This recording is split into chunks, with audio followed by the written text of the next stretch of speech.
36-year-old woman had dreams of buying a house in Italy, but then she was kidnapped twice in one day. Animals are going crazy. Is this CERN's fault? They turned it off, and the animals are they're waking up again. This Jersey Mike's employee might just lose his job after this video just went viral. Y'all need to look at this because he was talking to this woman crazy. Now, guys, everybody needs to see this, okay? An engineer in Japan made a wearable robotic backpack that gives you 6 extra robotic arms for completing complex tasks.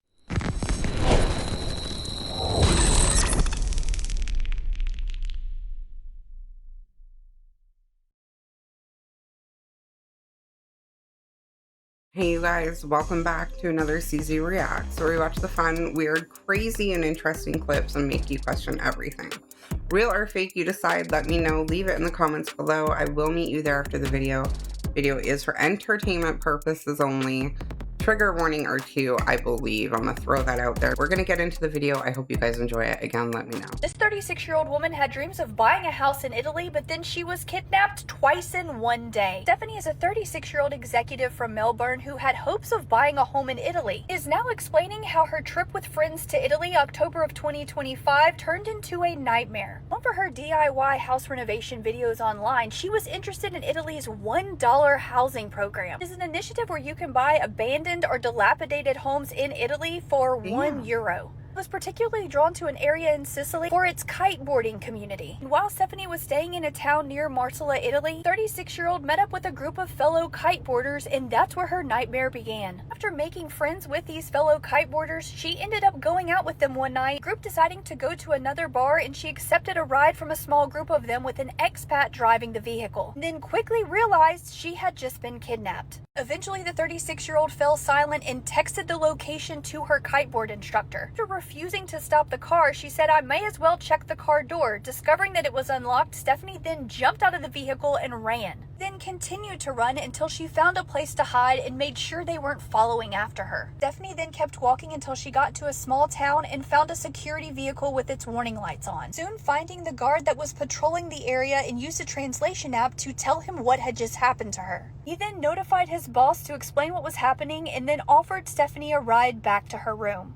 She was finally safe, or so she thought, before this took a sinister turn. Before getting Stephanie back to her hotel room, the security guard then kidnaps her. Stephanie, confused, telling him this was not the way to her hotel, he just pulls over into an alleyway and is determined to use her translate on her phone. So I finally gave him my phone and he typed into the phone, "What are you going to do for me for driving you home?" Realizing she was actively being kidnapped a second time, she said, "So I just did the same thing. The door was open and I ran into a vineyard."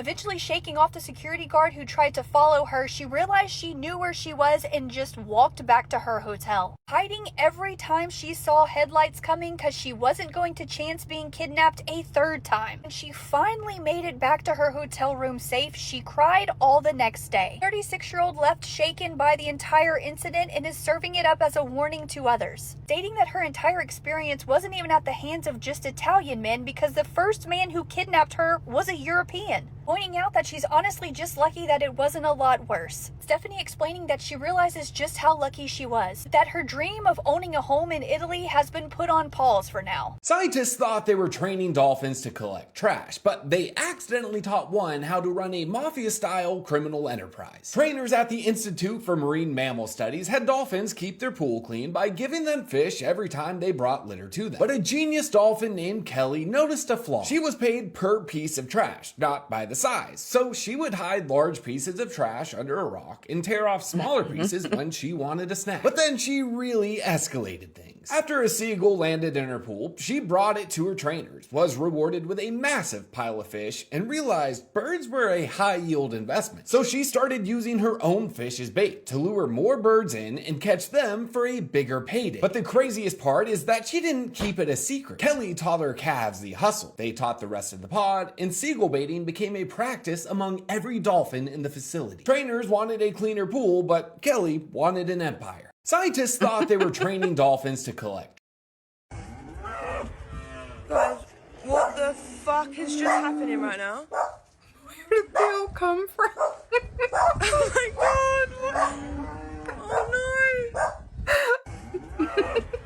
Guys, what the fuck is just happening right now? animals are going crazy. Is this CERN's fault? They turned it off, and the animals are like, oh, they're waking up again. They turned off CERN for 4 years. There's been over 10 bear attacks. Well, a lot of people are saying bear mace isn't even working. Oh my gosh, they're They leveled are. up. Nature is fighting back. There's something happening. And then we got gator attacks in Florida. That's awful. Hey, what's going on? Oh my god. She was swimming in a river. 3 feet of water. Both arms got Ooh. taken off. 5th gator attack, like within a month. There's a Mexican beach resort. Man got eaten by a crocodile on the beach. Oh. Dude, a croc coming out of the ocean? The dude would just walk along the beach. Oh my And it gosh. was like a 15-foot crocodile. Nightmare. Grabbed onto him. He's yelling for help. This couple from Florida is watching. They said, what did we do? They threw him a life Yeah, preserver no because it's like, you kidding. can't go jump on a 15-foot crocodile. You get their eyes. No, because their eyes, they Yeah, go they go right? underneath. You they have to go into in it. their throat, right? Yeah, that's if Dude, you but tickle it's their just- belly, too.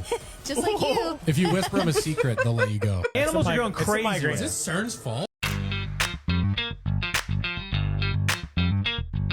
Wait, how big is the drone? They can hold people?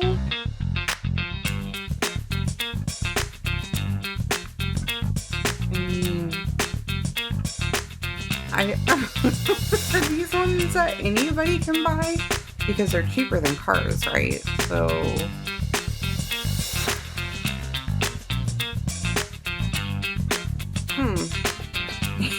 like, beat the system. Oh, a giant drone. So maybe not cheaper than a car? I have no idea. But I'm like, if they're cheaper than vehicles, and get back and forth by drone, that might be a thing soon. Like, why not? Damn.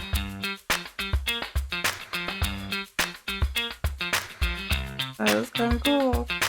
Would you believe me if I told you that no nuclear weapon was ever dropped in the history of humanity? And that nuclear weapons don't actually exist? Now, I know this sounds pretty insane, but let's look at the evidence. The first piece of evidence is that if you watch the Nuketown test footage, you'll see something very, very strange. For some reason, everything is getting blown to smithereens, but all of the cameras seem to be perfectly fine.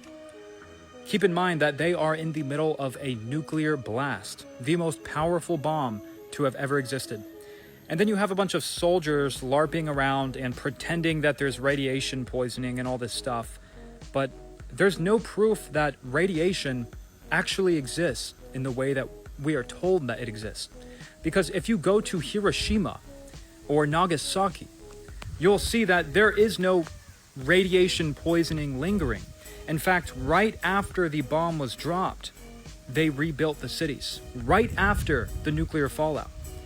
So it doesn't really make any sense to me if supposedly it is supposed to be uninhabitable for decades or even centuries after the nuclear blast. Not only that, but did you know that Japan was being heavily firebombed throughout the entire war during World War II? And Tokyo was absolutely devastated by a firebombing. Well, if you pay very close attention to what Tokyo looks like, and then compare it to what Nagasaki and Hiroshima look like, it's exactly the same. This is Hiroshima, apparently after the nuclear blast. It literally looks like carpet bombing, where they drop a series of bombs down and it destroys and burns some parts, but other parts remain. Like all of these power lines that stayed standing. And have you ever thought about what the concept of a nuclear bomb is? They're telling us that they have the power to split atoms, to warp the fabric of reality itself. But every single picture of an atom is CGI. The human eye has never observed a real atom. So how is this possible? But I made this video entirely for entertainment purposes only. What do you guys think? Like, is this something you agree with? Or, like, where do you stand? You know, like, the comments are divided on that clip. Maybe they'll be divided in my comment section, but let me know.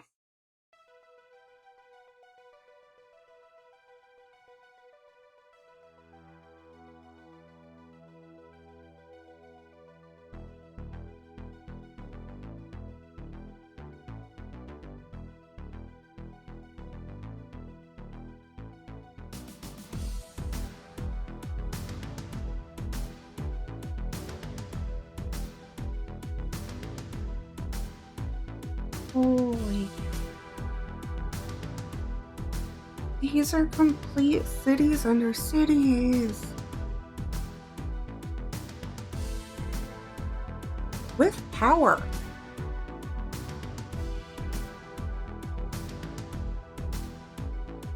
It's like a parking garage.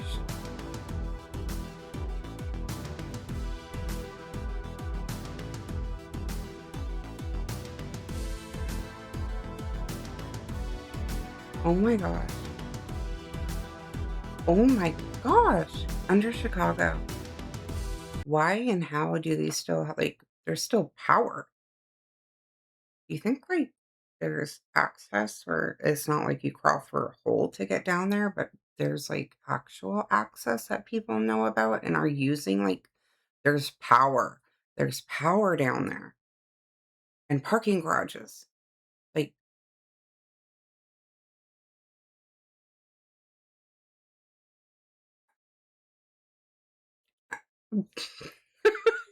way too much happening right now.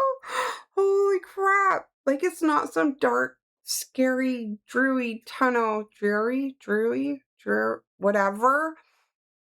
It's like a functioning power grid down there. So, holy crap. Yeah, wow. I don't think I'll ever get used to seeing stuff like that. It's like, there's so many, like, ick feelings behind that. This man goes straight into the bedding section at a Winnipeg Walmart, sets fires to pillows, and causes over $10 million in damage. According to the official Winnipeg police report, while the store was burning down, this man walked over to the attached fast food restaurant inside the store. He helped himself to a fountain drink, pulls up a chair, and sits down at the table to take a sip. The building was clearing out. You had 200 people who were evacuating, and this man was just chilling there drinking a Sprite, watching the chaos unfold like it was some show on television. And then the police added a theft under $5,000 charge just for stealing the soda. How do you manage to get hit with a multi-million-dollar arson charge and still find time to get busted for stealing a fountain drink? I'm getting all worked up. So we're going to move on. Drop your whatever you want to say down there. But yeah, that one pisses me off. Ow. This is absolutely terrible. I genuinely can't believe what I'm seeing here. This is ordinary members of the public removing surveillance cameras from their streets. This is absolutely shocking behavior. Absolutely shocking. You know, after all, who doesn't want every single movement recorded and analysed and stored somewhere forever? You know, isn't that what freedom is all about at the end of the day? I mean, honestly, right, just imagine walking down the road without being tracked by yet another camera system. Honestly, the nerve of some of these people, it really bugs me. Because we definitely need more cameras, don't we? We want one on every lamppost, put one on every street corner. In fact, put one on every tree, just to be safe. Come on, let's face it, if history has ever taught us anything, it's that giving governments and corporations more surveillance powers has never gone wrong, has it? Remember though, beautiful people, if you've got nothing to hide, then you've got absolutely nothing to worry about, right? Obviously, just for entertainment though, beautiful people. Share this out if you agree, and I'm as fictional as a dinosaur, baby. Oh no, that's so awful. Like, absolutely do not condone that. It's so, so awful. There is absolutely nothing in the world that can prepare you for the plot twist at the end of this story. I was in Atlanta this week and had to take an Uber to a video shoot and found myself in an M. Night Shyamalan movie. One of the good ones. I had initially ordered it with enough time to get from my location to my destination. But when the ride was about 2 minutes away, they missed a turn on the highway and set the trip back by about 10 minutes. Already, we off to a bad start. So the driver pulls up. It's a hatchback. That is a crucial, vital detail for the plot twist at the end of the story. So I open the door to get in the car, and I'm gonna demonstrate. So I open the door to get in the car. I look at her, say, hey, look down. I'm about to pick up my foot, and there is a rabbit on the floor right there. I swear to you. I'm like, proof. Boom. She didn't even say anything. So I was like, hey, there's a rabbit on the floor. And she goes, oh, yeah, he chilling. You can just move him under the seat. What? He chilling? What do you... Anyway, I just accepted it, got used to it. It was kind of cute. 2-month-old little rabbit. It was like a little, you know, emotional support animal or something. After I sat down, I noticed she looked a little different than she did in her picture, but I was like, oh, whatever, I moved on. And during the ride, I just started, to be kind, start asking her questions, getting to know who she is, ask her about her life. So how long you been in Atlanta? About 4 months. Oh, word, not that long. What brought you out here? I'm not gonna say or caption what the word was that she used, but you can imagine what it was, and we're gonna move on. Are y'all still together? Nah, we broke up right after I got here. How long was the relationship? 4 years. At that point, I stopped asking her questions about her relationship. But at a certain point, I asked her, yo, what you plan on doing the rest of the day? And she goes, shoot, depending on how much money I make, I might drive back to the West Coast. Now, remember, this car was not a sedan like mine. It was a hatchback. I just gave it a quick glance because I wasn't trying to be nosy. She could see me in the rearview mirror. I didn't want to be all up in her business. But I really quickly noticed there was like one small carry-on suitcase, like a roller bag, maybe 1 or 2 duffel bags, a couple other miscellaneous items, and that was about it. But it was nowhere near a packed car, like for somebody who might be getting ready to move their life back over to like across the country. So as we're finally pulling into the parking lot, I decided to open up the app again because I couldn't remember her name and I wanted to thank her by name. And it was at this point I realized, yeah, she really doesn't look like her profile picture at all. That's strange, but whatever. Her name was there, so it is what it is. So I said, I appreciate the ride, Tasha. It was nice talking to you. Oh, that's not my name. That's my girl's name. My name, Brick. Oh, okay. I did notice the picture didn't really look like you. Yeah, she in the trunk. If only I had the words to describe to you how fast my heart started beating and my mind started racing. As I slowly turn my neck and lift my head up over the back of the seat, I see a hand shoot up and wave at me. My heart rose back up into its proper place in my body because I became aware that Tasha was not deceased. Now, a lot of you are probably thinking, did I ask if she was okay? Honestly, no. Because I had other questions. Why is she in the back of the car?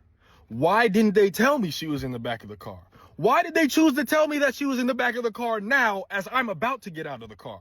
Why is she not in the passenger seat? Why is she not driving if it's her account?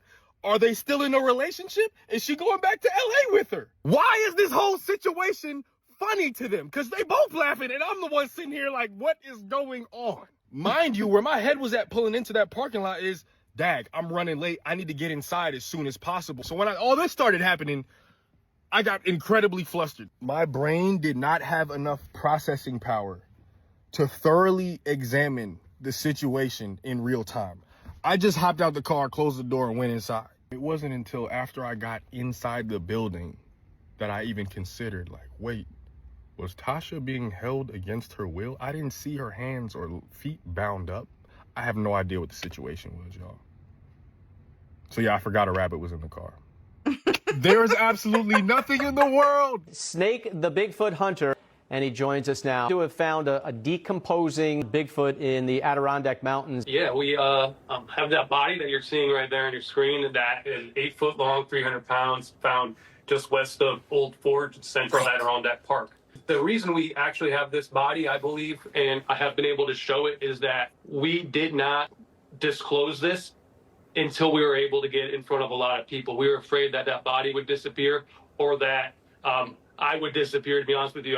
Once it was out there publicly, I was able to get the Japanese documentary to come and film this. I was able to get verification from the Six Nation Indian Tribes of New York. And we had that full DNA report backing this up. It looks like something we haven't seen. But obviously, there's a ton of skeptics out there. Those people are idiots. A lot of them are flapping their lips from behind a computer screen. They never actually go into the woods or been face-to-face with anything resembling that. So I understand if people are skeptical at first. But those 60,000 people who saw this in person, they left completely changed. And there's people who had verified experiences go in and see that body and came out crying. Next to where my body was, there was larger footprints, Rob. And after talking to a couple people who are experts, they also think that my specimen got in an altercation with another Bigfoot up in Adirondack Park. That is why he is deceased. This is only an 18 to 20-year-old male Bigfoot specimen at 8 feet, 300 pounds. So it would be unnatural for him to be dead at that age. So our theory is that he was trying to approach a larger a more dominant female. He was at this age in his life where he wanted to procreate, and that female Bigfoot was not having it. So there was an altercation there, and these things are violent. This is not Harry and the Hendersons. This is not some Hollywood movie. I love that movie. I swear to you, Rob, like, these people out there think that this is something to mess around with or joke around with. This is serious stuff, and these things can kill. These things are very violent. This is 58.5. The greater percentage of this creature is essentially like a caveman. So they are very intuitive. They're very reactionary. They are nomadic. They do not mate to form family units. They are not your friends. There are very few of them. And this is just like the good Dr. Jane Goodall said. She said, if Bigfoot was out there, it would be a remnant Neanderthal, and that's exactly what we got. Snake, the Bigfoot hunter, and he joins us now. Oh my gosh. Okay, you know I've got to ask you guys. What do you think? What do you think? I don't know. Of course, I would love it to be real. I would love to go see that in person. To just, something you want to see for yourself. But I'm not going to write it off like, oh, it's not real because I haven't seen it. Like, my mind doesn't work like that, So what do you guys think? I'm a Bigfoot junkie. Like, he's out there. I know he's out there. But what are your thoughts? Like, and especially not just like, is Bigfoot real? But what are your thoughts on this clip? Like, did this guy find a Bigfoot? It's like what he was saying, like why he didn't come forward right away, because they would take it from him or something would happen to him. I totally get that thought process of not reporting it or showing it right away and making sure that it's really documented and people like some importance have got this information. So I don't know. I'm so excited. Like, that makes me so giddy. But let me yeah, full disclosure, I love Bigfoot. Okay, but let me know your thoughts. Now, Nicki Minaj has been in a lot of beefs in her life, but there was one beef in particular that might be the most intense, and that was her very public beef with none other than Mariah Carey on the set of American Idol. You see, this whole thing started because American Idol had a problem. Nobody was watching them anymore. Their ratings were going down. Simon left, Paula Abdul left. They needed to shake things up, so the executives got together in the room. They said, look, we need some new judges. Who we got? Somebody said, what about somebody classic, like Frank Sinatra? They said, you fired. We looking for somebody more urban, stupid. Who else we got? Somebody said, what about Weezy F Baby? Please say the Baby. It's 2010s. He's pretty popular right now. They said, okay, that's a little too urban for our taste. You're fired. Somebody else. Somebody said, Mariah Carey? I mean, she a little urban. She a little nice. I said, yeah, that could work. So boom, Mariah Carey was chosen. That's a no-brainer. But they needed somebody else. Somebody to really bring in the young crowd. So they thought Miley Cyrus. They thought Katy Perry. Somebody butts in the boardroom. They said, y'all know who Nicki Minaj is? Nicki Minaj at this point was making waves. The executives said, pull up in a Tonka automobile gangster. I said, that don't answer my question. You know who she is? Yeah, I know who she is. Yeah, hire her. So they call up Nicki. They said, Nicki, you trying to be on American Idol? Mariah Carey already said yes. Nicki Minaj said, Mariah Carey finna be there? Absolutely. Nicki Minaj hangs up the phone. Somebody pull up to Nicki. They said, Nicki, I heard a little something. I heard Mariah Carey didn't want you on the show. Nicki says, nah, ain't no way. Because it's something I forgot to tell you. See, Mariah Carey and Nicki Minaj had already did a song in the past. So Nicki was like, nah, me and Mariah are cool. We did a song like we was cool. So she said, look, those must be rumors. Y'all tripping. And well, they might have been rumors. But here's another thing you got to know.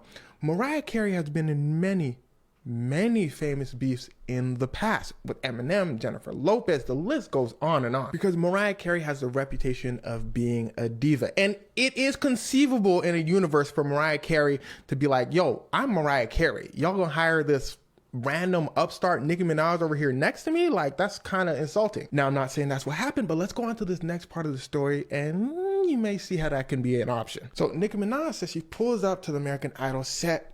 She chilling. She said, look, what's good, everybody? Like, it's me, Nicki. Mariah Carey said, Nicki Minaj said, did you hear me? I said, hello, it's me, Nicki. Mariah Carey said. Nicki said she automatically didn't feel welcome. She kind of felt a cold shoulder. She said, nah, this is a little weird. And here's where things start to get wicked. Things really start to get her ahead during one particular audition. This one girl pull up. She started doing her thing. She starts singing it. She's pretty good. The girl then says, listen closely. I used to sing country before, but I kind of wanted to switch things up a little bit. Keith Urban, who's a country singer, seemed to take a little bit of offense to this. He said, nah, country isn't something you just try. Like, you know, it's like a lifestyle for real. Now, Mariah Carey and L.A. Reid, I told you to listen closely, right? We're saying something a little bit different, okay? They said, hey, by the way, since we're talking about country, I feel like you would have a good country voice. I could see you singing country. So Keith Urban and Mariah Carey and L.A. Reid saying different things, okay? Nicki Minaj felt like they were ganging up on her, so she tells them, look, y'all chill. She said she don't want to do country, so she don't want to do country. He said, you talking to me? Nicki Minaj said, nah, I'm talking to Mariah Carey and L.A. Reid over there, because they always be having comments about these contestants and all that. Now, this is one of the first times I see L.A. Reid heat up for real. If y'all know L.A. Reid, he always be like smiling in auditions and all. He said, hey, y'all. Keep smiling, L.A., keep smiling. Nicki, I'm just trying to help her for real. I've been doing this for a long time for real. Now, if y'all know anything about Mariah Carey, her comments were a little more vicious, a little sly, but vicious. She like, well, I mean, I sing, so I commented about her singing. I don't want to sit here and comment about her outfit like some people. Now, the interesting part about this argument is Nicki Minaj and Mariah Carey and L.A. Reid at this point are pretty much talking at the same time. But you could tell they could hear each other. So the argument's like escalating as because they hear each other going back and forth and stacking up. Nicki Minaj said, I'm talking. Like, I'm just going to continue talking. Mariah Carey said, that's basically all you do. So go ahead. Like, keep going. Now, Keith Urban just jumps in and he says to the girl, you're going to Hollywood. Like, you know, we're here for the girl at this point. L.A. Reid and Mariah Carey keep going, though. They said to the girl, all right, go ahead. You going to Hollywood. Just saying, though. Like, we're just trying to help you with your voice and all that. L.A. Reid said, I've been doing this for 30 years. Like, you know, just trying. Nicki Minaj says, that was her last straw. She said, oh, okay, let me just shut up then. Let me just stop talking. She gets up, she walks out. Mariah Carey, she keep it going. Mariah Carey, if y'all know Mariah Carey, she don't stop. She said, oh, that was my move. I was about to get up and walk off. Next time Nicki Minaj sit over here start yapping. Nicki Minaj backstage goes, shut the up. And boom, the camera immediately cuts. Now, they recorded some of what happened next when Nicki Minaj came back. Look at this producer's hand. He's stressed out. They start arguing for real, back and forth. And if American Idol's got to cut it, you know, they like a little bit of drama. If they got to cut it, you know, it was really bad. It got to a point where Nicki Minaj allegedly said, man, if I had you'd be... Now, she may have said this sarcastically, but Mariah Carey didn't take it like that. Mariah Carey said she got extra bodyguards. She said she was fearing for her life. She said she didn't feel safe around Nicki Minaj anymore. And the tension really just never stopped. Nicki Minaj and Mariah Carey would continue to go at it. Sly comments here and there, but like there's some jabs. But they was doing it with a smile on their faces. For example, Mariah Carey says to Nicki Minaj at one point, live TV, she said, yeah, Nicki, I was talking about number ones. I know you don't know nothing about no number ones. Girl, Nicki Minaj said. And I can't stress to you enough how much the show was all about Nicki Minaj and Mariah Carey's drama. Remember that girl we were talking about earlier who auditioned for them and didn't want to sing country music? Well, this ain't her. The girl looked like this, but you wasn't paying attention. You was worried about the drama. See, so was everybody else. That's why people would tune in, not to watch the singers. They wanted to see what Nicki Minaj and Mariah Carey was going to say next. So the season ends up being pretty much all about Nicki Minaj and Mariah Carey's drama. So afterwards, they called them all to the studio. They said, hey, look, everybody. Nicki Minaj said, don't worry, I quit. Mariah said, I quit too. L.A. Reid goddamn said, I quit. I've been doing this for like 20 years, but I quit. The studio said, thank God. How about we all just go our separate ways? They all went their separate ways. Can you imagine being a contestant and that is going on? Fuck. I quit. I quit too. Like, damn. I mean, I'm sure they probably didn't show as much. Maybe. I don't know. I've never seen it. If somebody has watched it, they just have to let me know if it did show as much as he was talking about. Guys, everybody needs to see this, okay? An engineer in Japan made a wearable robotic backpack that gives you 6 extra robotic arms for completing complex tasks. Let's just call this what it is. These are Dr. Octopus's arms. Okay? These are social distancing bro, arms. if you put this Get away backpack from me. on, you legally should change your name to Otto Octavius, because what are we... This is super dope. This is very dope. But is anybody else nervous like me? What if the arms take over?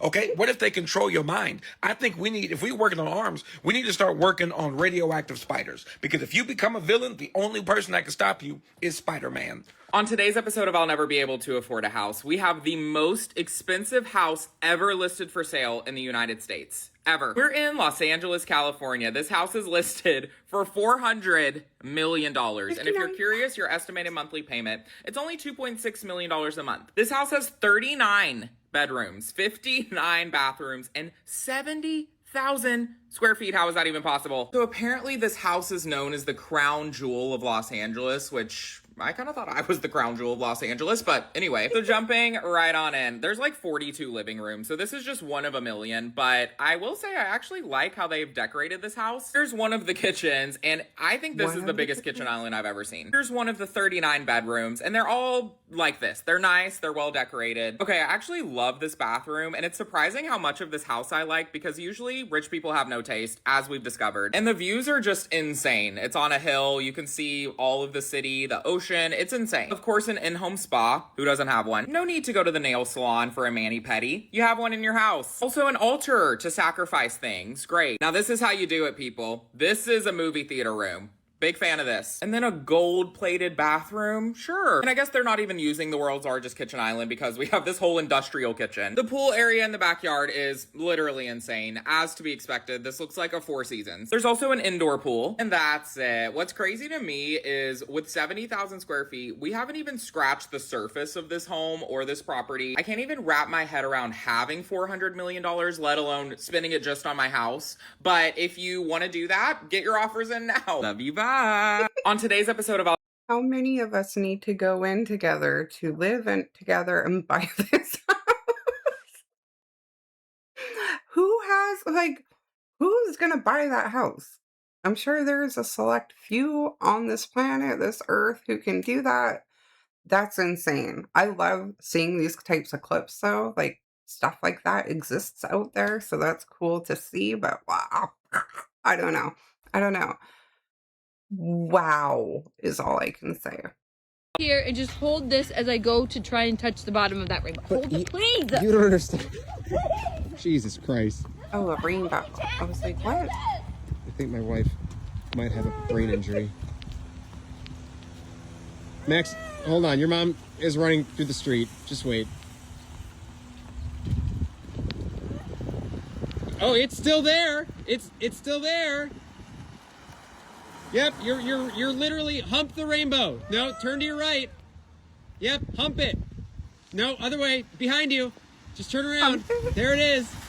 Humping a rainbow. There she is humping. No, turn around.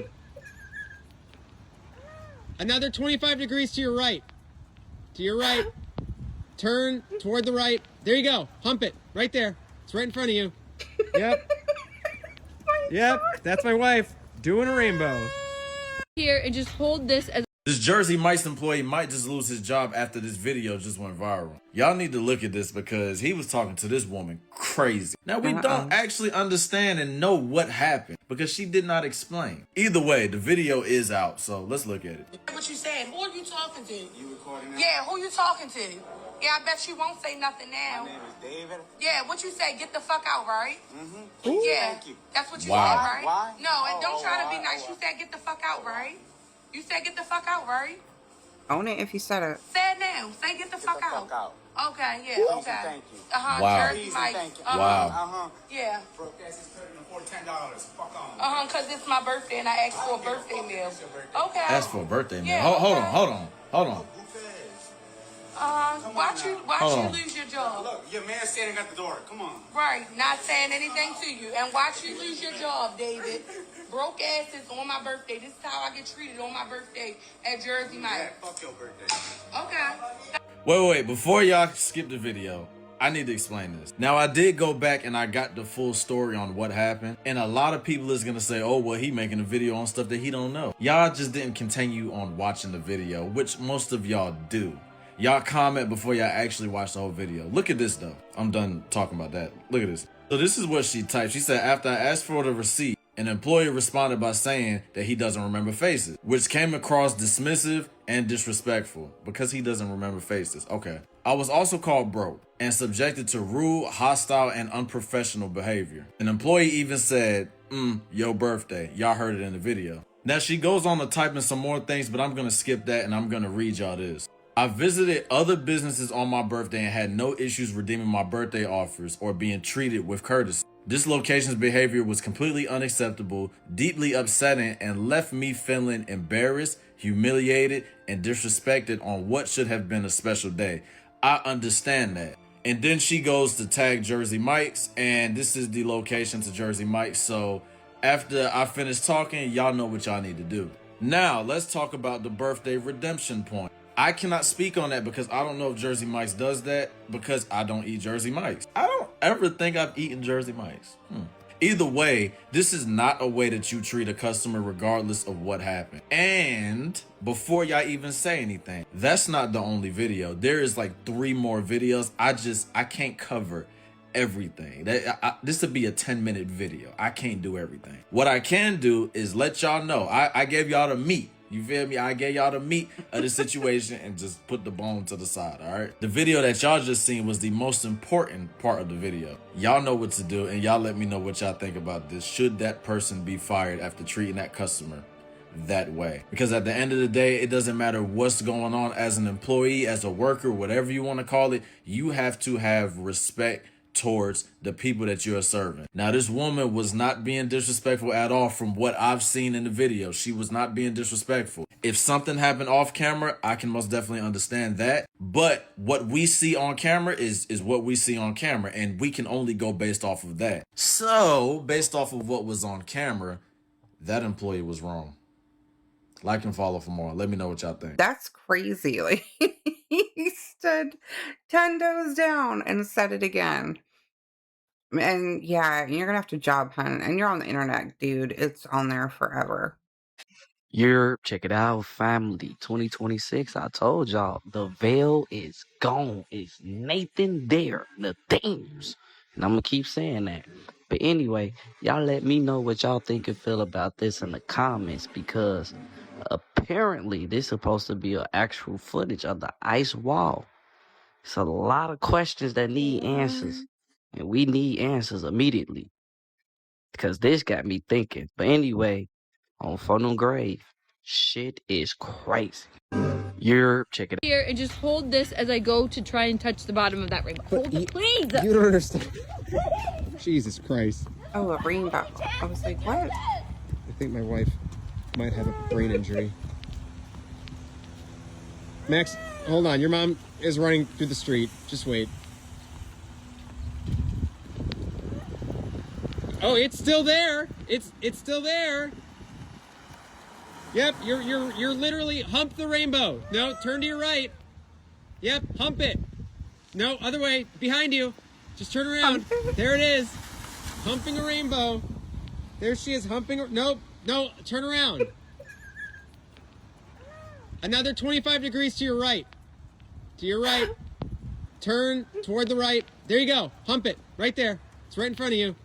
Yep. Yep, that's my wife doing a rainbow.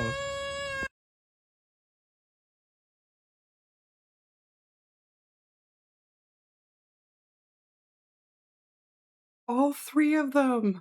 They all passed out. Oh, shoot. It's like... All right, you guys, I am going to end it there. I hope you liked it. I hope you enjoyed it. Again, let me know. Leave it in the comments below. Always questioning everything and staying safe. And I will see you in the next video.